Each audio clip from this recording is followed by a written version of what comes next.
पाणी टंचाई आणि दूषित पाणी पुरवठा. पाणी हे जीवनाचे मूलभूत घटक आहे.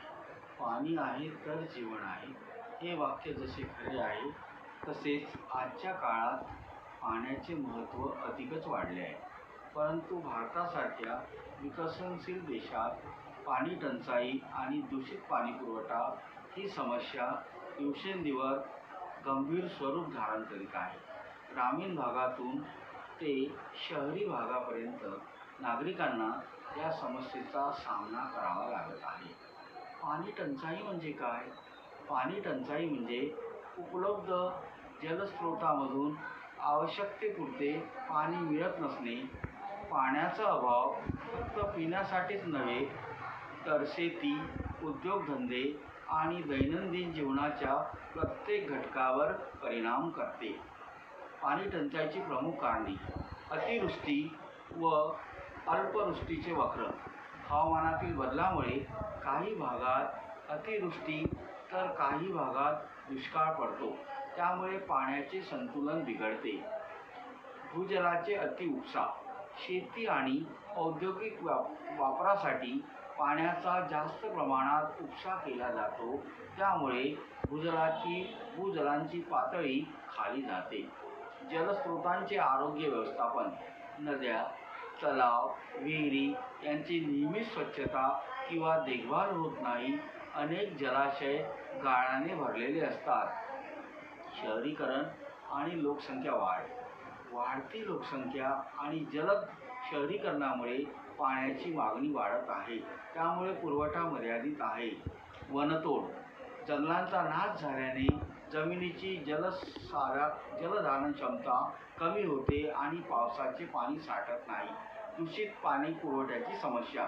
पाणी टंचाईसोबतच दूषित पाण्याची समस्या देखील तितकीच धोकादायक आहे. अनेक भागामध्ये नागरिकांना मिळणारे पाणी स्वच्छ नसते. नद्यांमध्ये औद्योगिक सांडपाणी, घरगुती सांडपाणी आणि प्लास्टिक कचरा मिसळल्यामुळे पाण्याची गुणवत्ता कमी होते. ग्रामीण भागात ओपन ड्रेनेज सिस्टममुळे पिण्याच्या पाण्यात जंतू व रासायनिक घटक मिळतात. काही ठिकाणी पाईपलाईन जुन्या झाल्याने गळतीमुळे गटारांचे पाणी पिण्याच्या पाण्यात मिसळते. दूषित पाण्याचे दुष्परिणाम. आरोग्याच्या समस्या. दूषित पाणी प्यायल्याने कॉलरा, टायफॉइड यासारखे रोग भयंकर पसरतात. दूषित पाण्यामुळे जमिनीची गुणवत्ता घटते आणि पिकांचे उत्पादन कमी होते. दूषित पाण्यामुळे पर्यावरणासुद्धा फार मोठा परिणाम होतो. जलचर जीवांचा नाश होतो आणि संपूर्ण पर्यावरणीय संतुलन बिघडते. या समस्येचे सामाजिक आणि आर्थिक परिणाम सुद्धा खूप मोठ्या प्रमाणात आहे. पाणी टंचाई वाढल्याने महिलांना व मुलींना पाणी आणण्यासाठी लांब लांब अंतर चालावं लागतं, त्यामुळे त्यांच्या शिक्षणावर परिणाम होतो. उद्योगधंदे पडतात. यावर उपाय आणि शाबूत अशा उपाययोजना आहेत. जसं पावसाचे पाणी साठवणे, जलसंधारण प्रकल्प, नदी पुनरुज्जीवन योजना, जनजागृती आणि शिक्षण, सरकारी योजना, तंत्रज्ञानाचा वापर. सर्वात शेवटी येऊ आपण निष्कर्षाकडे. पाणी टंचाई आणि दूषित पाणी पुरवठ्याच्या समस्या फक्त शासनाची जबाबदारी नसून प्रत्येक नागरिकांची जबाबदारी आहे.